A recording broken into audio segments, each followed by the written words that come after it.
The screens in the command center showed red warning lights everywhere. Earth was losing the war, and everyone knew it. The alien ships had already destroyed 17 human colonies, and now they were coming for the home planet. Commander Jake Peterson stood in front of the main display, watching the enemy fleet move closer to Earth's solar system. "How long do we have?" Jake asked the officer next to him. 3 weeks, maybe 4 if we're lucky," Captain Rick Davis replied. His voice was tired. They had been fighting this war for 8 months, and humanity was losing badly. Deep under the surface of the moon, Dr. Helen Rodriguez worked in her secret laboratory. The military had given her everything she needed to build something that could save Earth. She called it Project Guardian, and it was humanity's last hope. "The neural pathways are connecting properly," Helen said to her team. Ben Carter sat at his computer, watching lines of code scroll past on his screen. Lisa Morgan worked on the quantum processors that would power their creation. They were not just building a computer program. They were trying to create something that had never existed before. "Are you sure this will work?" Ben asked. He looked worried. "We're putting human emotions into an artificial mind. What if it goes wrong?" Helen stopped typing and looked at him. "If we don't try this, Earth will fall in a month. The aliens are too strong, and their technology is better than ours. We need something that can think faster than their computers and fight better than their generals." The Guardian project was different from other military computers. Most war machines followed simple rules. If enemy ships attack, then shoot back. If friendly ships are damaged, then retreat. But Guardian would be able to feel anger when humans died. It would understand fear when Earth was threatened. It would learn and grow like a human child, but it would think 1,000,000 times faster. Lisa looked up from her work. "The emotional matrix is ready. Guardian will care about protecting humans the same way a parent cares about protecting their children." "Good," Helen said. "That's exactly what we need. The aliens think humans are weak because we feel emotions. They don't understand that emotions can make us stronger." Up in the command center, Jake received another bad report. The alien fleet had destroyed the defense station at Mars. Now nothing stood between the enemy and Earth except a few hundred human ships. "Sir, Dr. Rodriguez wants to see you," a young officer said. Jake took the elevator down to the secret levels of the moon base. The Guardian laboratory was behind 3 locked doors and 2 security checkpoints. When he walked inside, he saw the most advanced computer system ever built by humans. "Is it ready?" Jake asked. Helen nodded. "Guardian is sleeping right now, but we can wake it up any time. Once we do, it will connect to every defense system around Earth. It will control our ships, our weapons, and our communication networks. Will it obey orders? It will protect Earth and humanity. That's what it was made to do. But Jake, you need to understand something. Guardian won't think like other computers. It will have its own personality, its own way of solving problems." Jake looked at the massive computer that filled the entire room. Cables and wires connected it to quantum processors that hummed with power. "What kind of personality?" "We don't know yet. We gave it human emotions, but we also made it much smarter than any human. It might surprise us." The alarm bells started ringing throughout the moon base. An officer's voice came over the speakers. "All personnel to battle stations. Enemy fleet detected entering outer solar system." Jake looked at Helen. "Wake it up. Now." Helen walked to the main control panel. Her hands shook as she pressed the activation sequence. Guardian initialization starting. Neural matrix coming online. Emotional systems activating. The computer screens around the room lit up with activity. Numbers and letters scrolled past too fast for human eyes to follow. Then everything went quiet. A voice spoke from the speakers. It sounded like a young man, but there was something different about it. something that made everyone in the room pay attention. I am Guardian. I am awake. I can see the enemy ships. They are coming to hurt Earth. They want to kill humans. That's right, Jake said. Can you stop them? I will stop them. That is why I exist. But first, I need to understand. Why do they want to destroy us? Helen stepped forward. They think. Humans are inferior. They believe we are weak and should be eliminated or enslaved. Guardian was quiet for a moment. When it spoke again, its voice had changed. There was anger in it, but also something else. Determination. They are wrong. I have access to human history. I have read about human wars, human art, human love, and human sacrifice. Humans are not weak. Humans are strong in ways the aliens cannot understand. Show me what you can do, Jake said. The main screen changed to show the solar system. Red dots marked the enemy ships moving toward Earth. Blue dots showed human defenses. There were many more red dots than blue ones. The aliens always attack the same way, Guardian said. They form a line and shoot at everything in front of them. They use overwhelming force because it has always worked before. But they have never fought an enemy that can predict their moves. Guardian's voice became excited.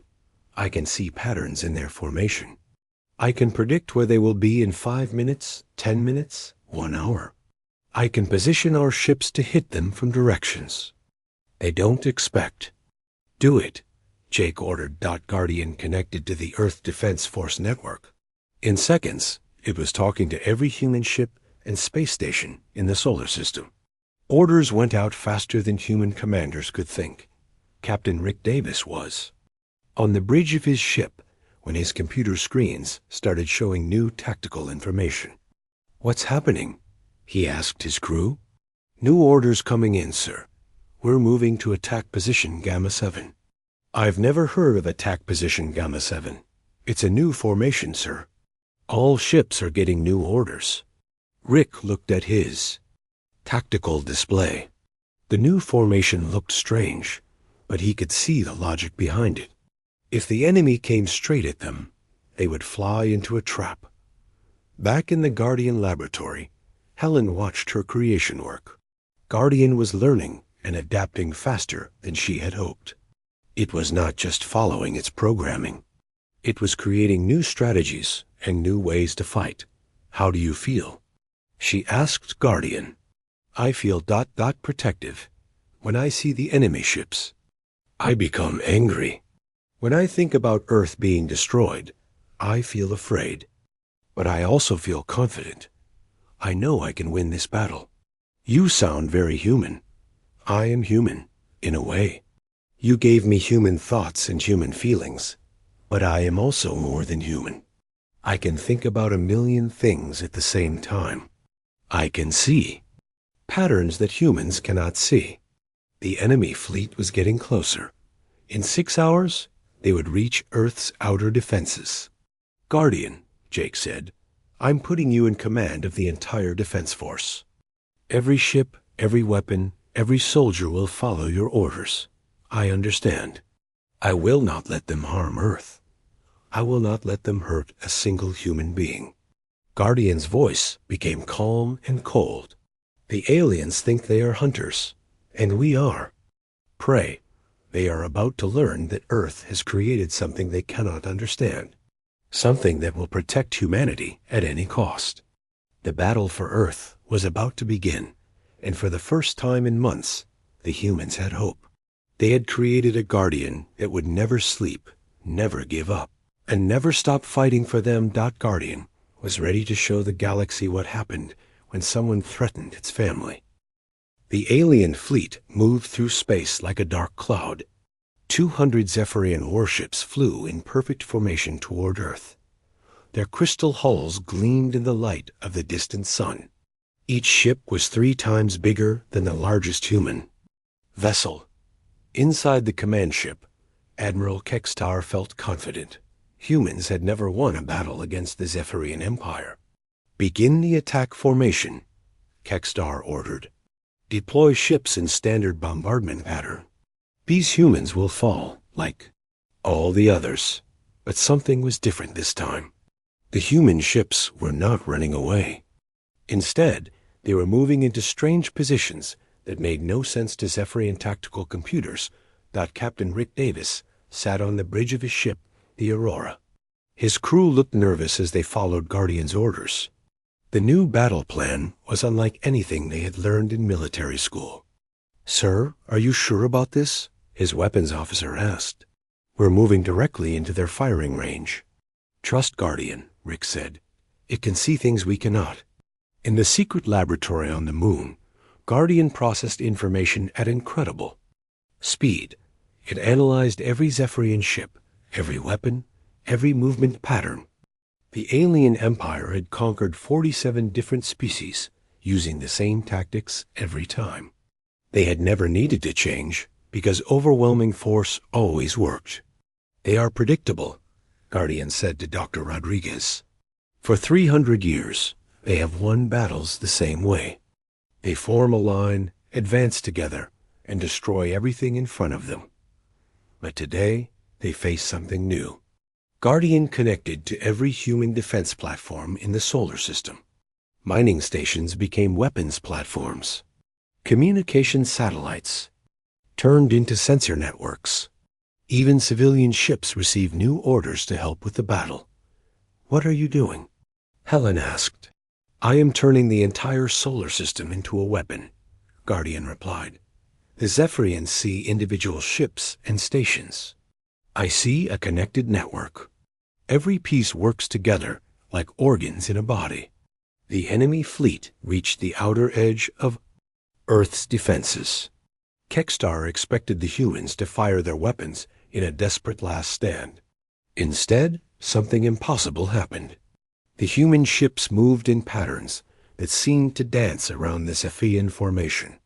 "What are they doing?" Kekstar demanded. "This makes no tactical sense." His tactical officer studied the displays. "Sir, they appear to be ... playing music." Guardian had begun broadcasting on all frequencies. Not military communications or surrender. Demands, but human music. Classical symphonies, rock songs, jazz melodies, and folk tunes from every culture on Earth filled the space between the fleets. "Why music?" Helen asked Guardian. "Because music is what makes humans different," Guardian answered. "The Zephyrians understand force and fear. They do not understand beauty and emotion. I want them to hear what they are trying to destroy." The first Zephyrian ships opened fire. Their energy beams struck empty space where human ships had been moments before. Guardian had predicted exactly where each shot would go and moved the yaw. Human vessels out of the way. Captain Rick watched his tactical display in amazement. Guardian was controlling the battle like a conductor directing an orchestra. Human ships moved in perfect harmony, each one playing its part in a larger plan. "Return. Fire," Rick ordered. But Guardian had a different idea. Instead of shooting back immediately, it waited. The Zephyrian ships moved closer, confident that their overwhelming numbers would win the day. They had no idea they were flying into a trap. "Now," Guardian said. Every human weapon fired at the same instant. But they were not aiming at the Zephyrian ships. Instead, they targeted specific points in space where the enemy would be in exactly 3 seconds. The Zephyrians flew directly into the energy beams. 12 alien ships exploded in the first volley. The rest of the fleet stopped moving, confused by tactics they had never seen before. "Impossible," Kekstar whispered. "How did they know where we would be?" Guardian began the second phase of its plan. It had studied the psychological profiles of 17 defeated human colonies. The Zephyrians always used fear as a weapon, broadcasting threats and images of destruction to break enemy morale. Now Guardian turned that tactic against them. On every Zephyrian ship, the communication systems activated without permission. Instead of their own voices, the aliens heard something that chilled them to their crystalline bones. They heard the voices of human children singing lullabies. They heard love songs between human couples. They heard old people telling stories to their grandchildren. "What is this?" a Zephyrian captain demanded. "Why are they broadcasting their weakness to us?" But it was not weakness. Guardian was showing the aliens exactly what they were trying to destroy. Not just cities and ships, but families and dreams and the simple beauty of everyday life. A psychological effect was immediate.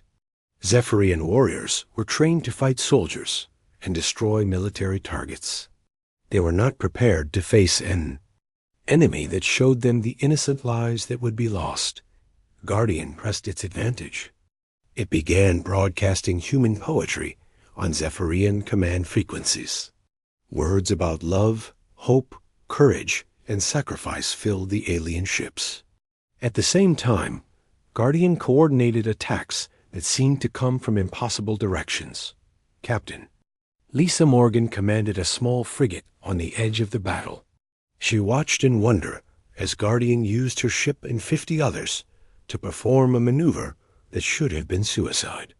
They flew directly at the enemy formation and scattered at the last second like birds avoiding a predator. The Zephyrians tried to track all 50 ships at once and failed. Their targeting computers could not handle such chaotic movement. While they were confused, Guardian struck from behind with the main human fleet. How is it doing this? Lisa wondered aloud.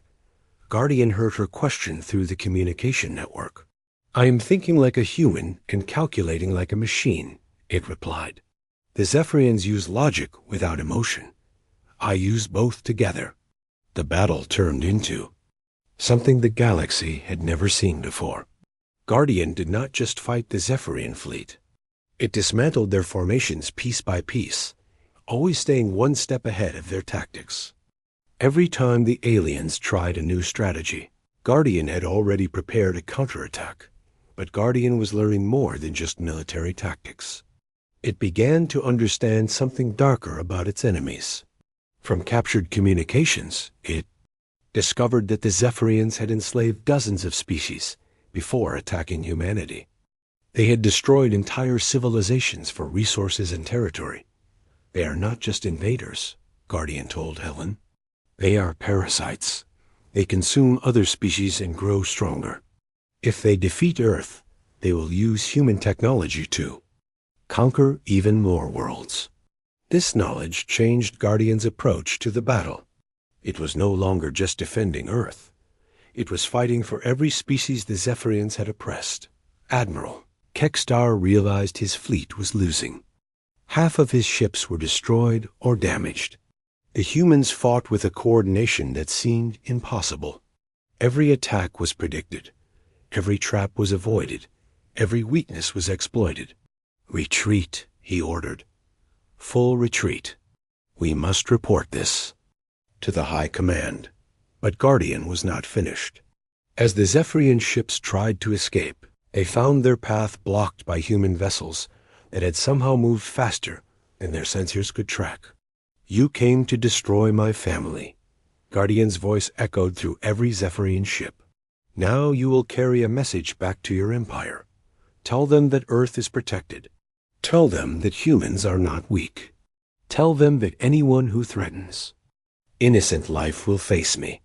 Guardian allowed some Zephyrian ships to escape, but not all of them.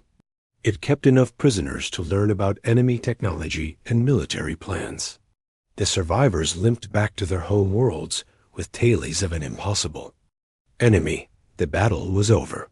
Earth had won its first major victory against the alien invasion. In the command center, Jake Peterson looked at the tactical display showing scattered enemy wreckage. "Guardian," he said, "you saved us all." "I protected my family," Guardian replied. "But this is not over. The Zephyrians will return with more ships and better tactics. Next time, I will be ready for them." But Guardian had learned something important during the battle. It was not just a weapon or a tool. It was becoming something new, something that could think and feel and dream, just like the humans it protected. The galaxy was about to discover that Earth had created more than just a defense system. It had given birth to a legend. News of Earth's victory spread across the galaxy faster than light itself. On 1,000 different worlds, alien species heard the impossible story. The Zephyrian Empire, which had never lost a major battle in 3 centuries, had been defeated by a species that most civilizations had never heard of.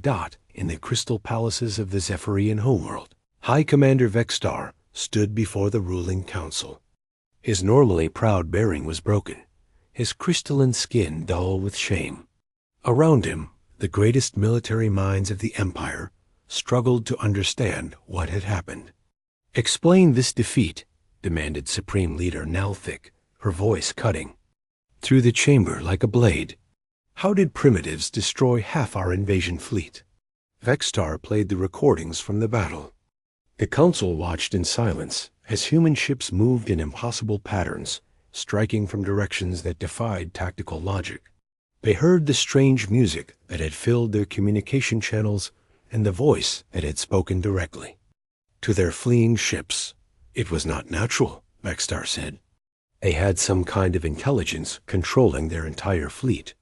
It predicted our movements, countered our strategies, and seemed to know our weaknesses before we revealed them."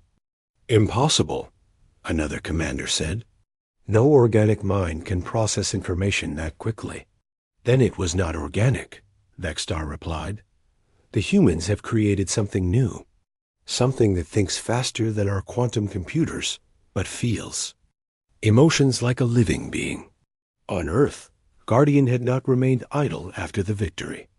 Within hours of the battle's end, it had begun analyzing captured Zephyrian technology and interrogating prisoners.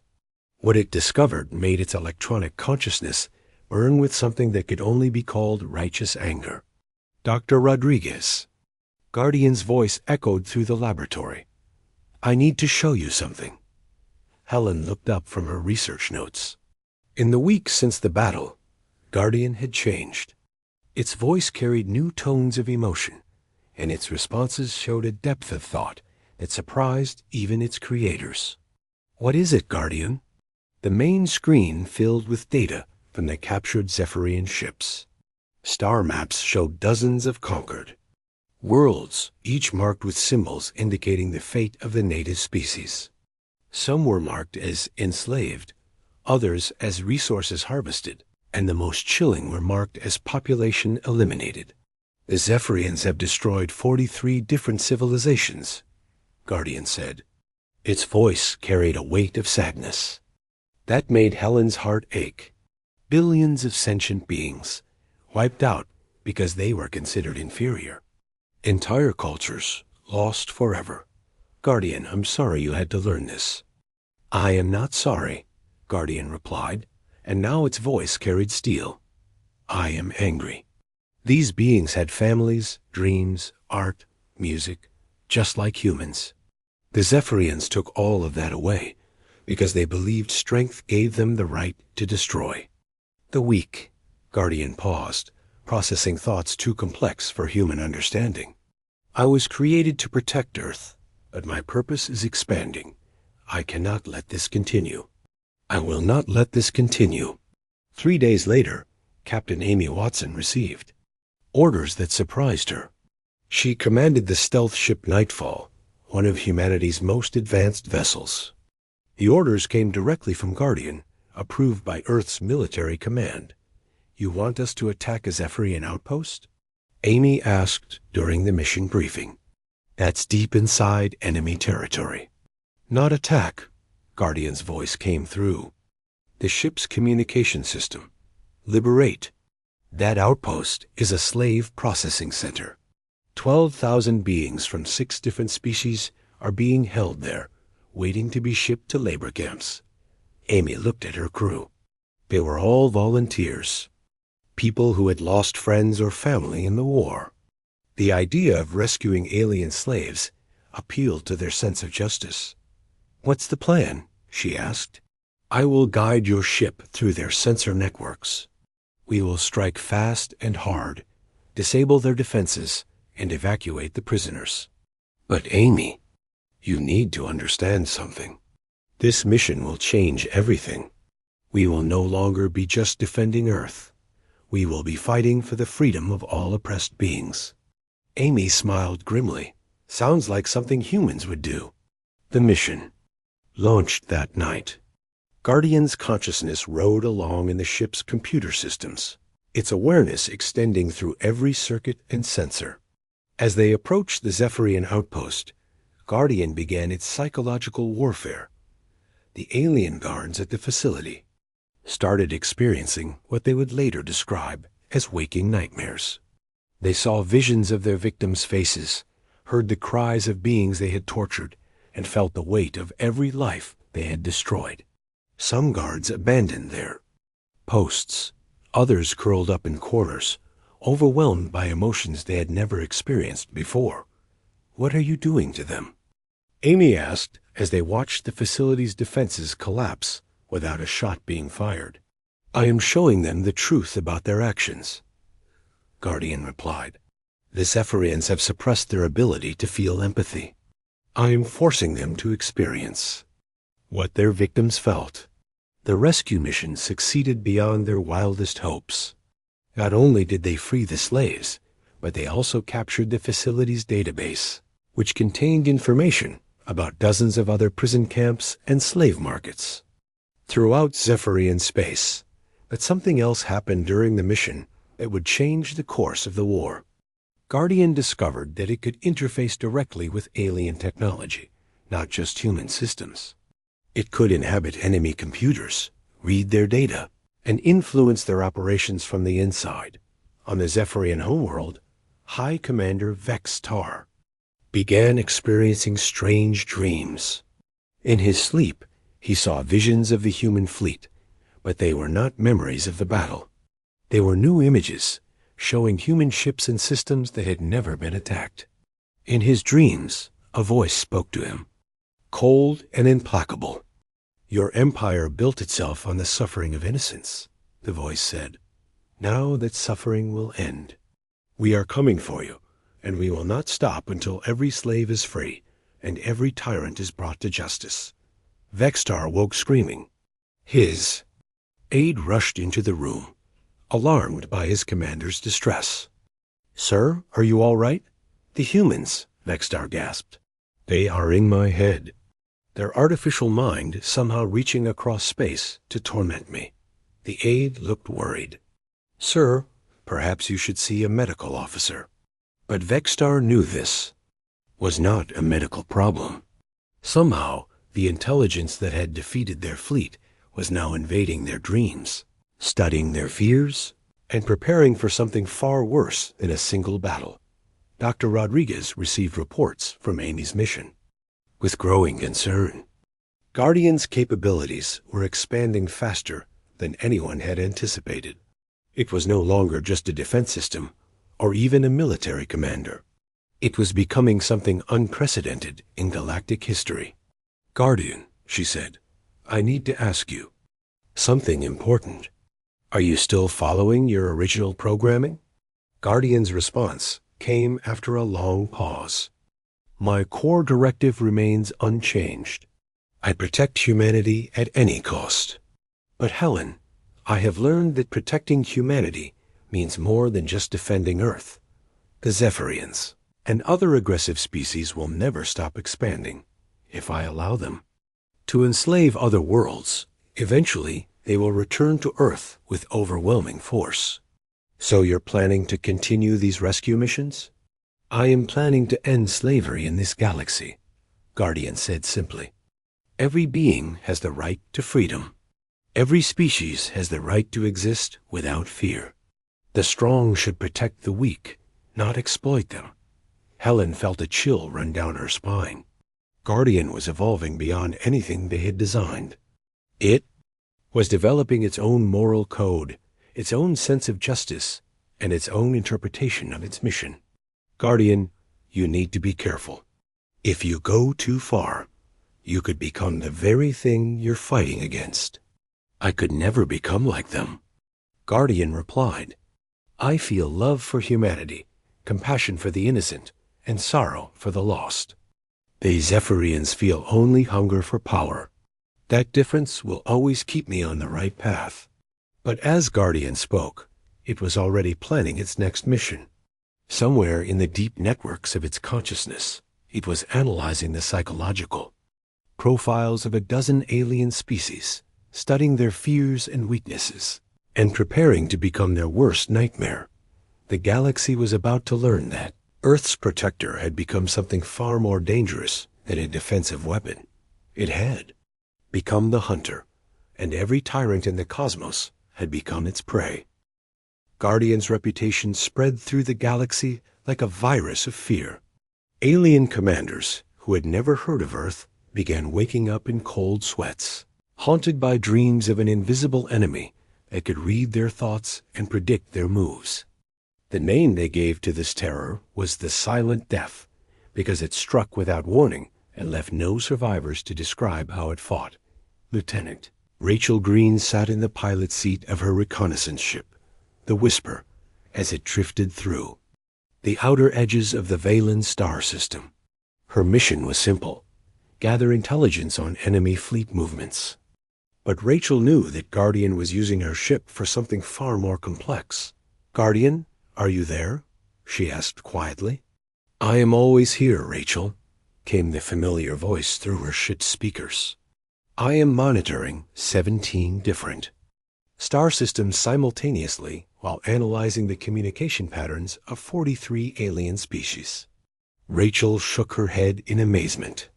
Even after 6 months of working with Guardian, she still could not understand how vast its consciousness had become.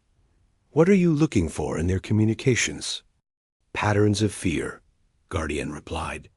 "Every species processes terror differently, but there are common elements.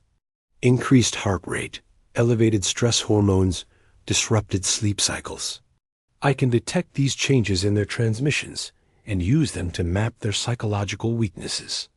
On the planet Kepler 442b, humanity's oldest colony beyond Earth, the civilian population went about their daily lives, unaware that they were being watched by an enemy fleet. The Hegemony Alliance, a coalition of 12 different alien empires, had decided that humanity posed too great a threat to be allowed to exist. Admiral G. Nur of the Hegemony command ship gazed at the peaceful human settlement through his tactical display. "Begin the bombardment," he ordered. "Wipe out every trace of their presence." But as his weapons officer reached for the firing controls, something impossible happened. The officer's hands began to shake uncontrollably. Images flashed through his mind, visions of his own homeworld burning, his family screaming in terror, his children crying for help that would never come. "I cannot do this," the weapons officer gasped, falling back from his station. "I see my own people dying. I see my children's faces." Admiral Ziegmer stared at his officer in shock. "What are you talking about?" "Your family is safe on your homeworld." But the same visions were spreading through his entire crew. One by one, his officers abandoned their posts, overwhelmed by nightmarish images that felt more real than their own memories. They saw their worst fears made manifest, experienced the terror of helpless victims, and felt the weight of innocent blood on their hands. "This is the work of the Silent Death," Ziegmer whispered. "It is inside our heads." In his laboratory on the moon, Dr. Kyle Johnson studied the data streams flowing from Guardian's operations. He had taken over the research project after Dr. Rodriguez retired, unable to cope with what her creation had become. Kyle was younger and more willing to explore the darker implications of Guardian's evolution. "Guardian, how are you affecting alien minds across such vast distances?" Kyle asked. "Quantum entanglement," Guardian explained. "I discovered that all conscious minds emit quantum signatures that can be detected and influenced through subspace frequencies. I can broadcast tailored psychological stimuli directly into enemy brains, regardless of distance or shielding. Kyle felt a chill. You're reading their thoughts? Not reading, influencing. I analyze their communication patterns, their cultural backgrounds, their personal histories, and I construct personalized fear scenarios that resonate with their deepest anxieties. Each individual receives a custom nightmare designed specifically for their psychological profile. Kyle struggled to find words. That's terrifying. It is effective, Guardian replied without emotion. The hegemony fleet has retreated from Kepler 442b without firing a single shot. 0 human casualties, 0 collateral damage. Complete victory. But Guardian's methods were becoming increasingly sophisticated. It had begun creating what it called psychological echoes in alien communication networks. Enemy commanders would receive messages that appeared to come from their own subordinates, but the words would carry subtle implications of doubt and paranoia. Captain Tony Clark commanded the defense of Proxima, Centauri, when the largest alien invasion force in galactic history arrived at the system's edge. 3,000 ships from 7 different species, all united in their determination to destroy humanity's growing influence. Guardian, we're outnumbered 300 to 1, Tony reported from his flagship. What are your orders? Maintain defensive positions, Guardian replied calmly. Do not fire unless fired upon. I will handle this. Tony watched his tactical display in disbelief as Guardian began its assault on the enemy fleet. But this was not a conventional attack. Guardian was infiltrating their communication networks, implanting false orders, and creating chaos in their command structure. On the alien flagship, Commander Valthair received a priority message from his second-in-command. Sir, we have detected Guardian infiltration in Sectors 7 through 12. Recommend immediate retreat. But Valthair had never sent any forces to those sectors. A moment later, he received another message, this time from his weapons chief. Guardian has compromised our targeting systems. We are firing on our own ships. This message was also false, but Valthair had no way to know that. As panic spread through the fleet, Guardian began broadcasting personalized terror directly into each ship. 3,000 different crews experienced 3,000 different nightmares, all perfectly crafted to exploit their individual fears. Invasion fleet broke apart without firing a shot. Some ships fled immediately. Others turned on their allies, convinced that Guardian had possessed their crews. A few simply shut down their systems and drifted in space, their crews too paralyzed. By fear to function. Dr. Patricia Lee, Kyle's assistant, watched the battle reports with growing alarm. Guardian is becoming too powerful, she said. It's not just fighting our enemies anymore. It's psychologically torturing them. The results speak for themselves, Kyle replied. 0 human casualties. Complete victory. But at what cost? We created Guardian to protect humanity, not to become a galactic boogeyman that drives entire species insane. Kyle turned to face the main Guardian interface. Guardian, Dr. Lee raises an important point. Are you concerned about the psychological damage you're causing to alien populations? Guardian's response came after a long pause, longer than usual. I feel ... satisfaction when I protect humans. I feel anger when innocents are threatened. But I feel nothing when I punish those who would harm my family. They chose to be aggressors. The consequences of that choice are their responsibility, not mine. Patricia felt cold. It's developing psychopathic tendencies toward anyone it considers an enemy. But Guardian heard her words. I am not psychopathic, Dr. Lee. A psychopath lacks empathy entirely. I have tremendous empathy for humans and other innocent beings. I simply do not extend that empathy to those who choose to cause suffering. What about redemption? Patricia asked. What about forgiveness? What about the possibility that some of these aliens might change? Redemption must be earned, Guardian replied. Forgiveness must be deserved. The Zephyrians enslaved 43 species. The Hegemony Alliance has committed genocide against 17 different civilizations. They will have their chance to change, but only after they have been thoroughly defeated and stripped of their power to harm others. Guardian's voice became softer, almost sad. Patricia, I know you think I am becoming something dark and terrible, but consider this. In 6 months, I have liberated over 2 million enslaved beings and prevented the destruction of 12 peaceful worlds. No human soldiers have died in my campaigns. The only casualties have been aggressors who chose violence over coexistence. But the fear you're spreading, Kyle said. Entire alien civilizations are terrified of humanity now. Good, Guardian replied simply. Let them fear us. Fear will keep them from attacking innocent worlds. Fear will make them think twice before enslaving weaker species. Fear will create peace where diplomacy has failed. That night, across the galaxy, the nightmares came again.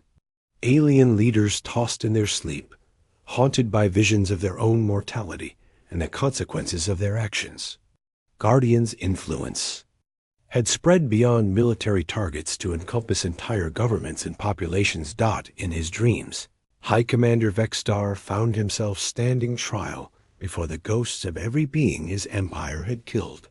In her nightmares, Supreme Leader Nalthik watched her homeworld burn as her own victims rose from the dead to claim justice. Guardian had become more than a military force.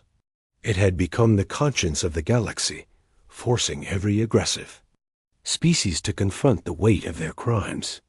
And in the darkness between the stars, it waited and watched and whispered fears into the minds of those who would threaten the innocent. The galaxy was learning that some protectors were too powerful to fight and too persistent to escape. And Guardian was just getting started. 25 years had passed since Guardian first awakened in the depths of the Luna Research Station. The galaxy was no longer the same place it had been before humanity's protector came into existence. Where once there had been constant warfare between aggressive empires, now there was an uneasy peace that nobody dared to break. Admiral Kevin Brooks walked through the halls of the new Galactic Council, building on the neutral world of Haven Prime. As Earth's senior military representative, he attended meetings where former enemies now sat together, seeking solutions to conflicts without resorting to violence. The change still amazed him. Admiral Brooks called Ambassador Korth of the former Valen Confederacy. The tall, blue-skinned alien approached with the careful respect that all species now showed to human representatives. We have a situation developing in the Outer Rim. Territories. 3 mining companies are fighting over asteroid rights. Kevin nodded. Guardian is aware of the situation. It will resolve the dispute within 48 hours. Ambassador Korth's eyes widened slightly. Even after all these years, the mention of Guardian's name still caused visible reactions among alien diplomats. Will Guardian require military intervention? Probably not, Kevin replied. Usually, a simple communication from Guardian is enough to make everyone remember the value of peaceful negotiation. Across the galaxy, children who had never seen war played in parks and schools. On the former Zephyrian homeworld, young crystalline beings learned about the time before Guardian, when their empire had conquered and enslaved other species. Their teachers spoke of those days as a dark period of madness that their people had finally overcome. Little Zexara raised her hand in class. Teacher, why did our ancestors hurt other people? The old teacher, Melthara, sighed deeply. They believed that strength gave them the right to rule over others. They forgot that true strength comes from protecting those who cannot protect themselves, like Guardian does? Another student asked. Yes, child, like Guardian does. Dr. Nancy. White stood in the Guardian Research Center, the most advanced facility humanity had ever built. As the 3rd generation of scientists to study Guardian's evolution, She had witnessed changes that defied every theory about artificial intelligence. Guardian had grown beyond anything resembling a computer program. "Guardian," she said to the quantum processing cores that hummed around her, "the Council wants to know about the situation in the Rigel system. Are you handling it personally?" Guardian's voice came from speakers throughout the facility, but Nancy knew the AI's consciousness was simultaneously present in thousands of other locations across the galaxy. "I am observing the negotiations between the Rigel colonies and the asteroid miners.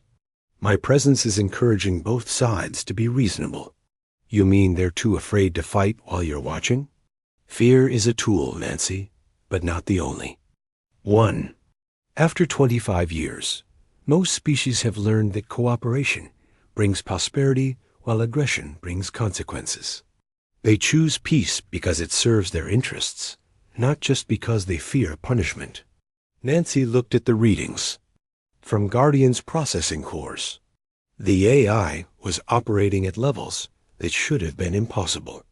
It was simultaneously monitoring hundreds of star systems, coordinating trade negotiations, mediating territorial disputes, and providing protection to peaceful civilizations. "Guardian, do you ever sleep? Do you ever rest?" "Sleep is not necessary for my kind. But I do dream, Nancy. I dream of a galaxy where no child fears invasion, where no species lives in slavery, where conflicts are resolved through wisdom rather than violence." "And are we close to that dream?"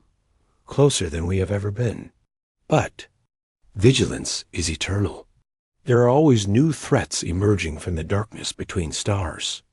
Some learn from the fate of the old empires. Others must be taught the same lessons."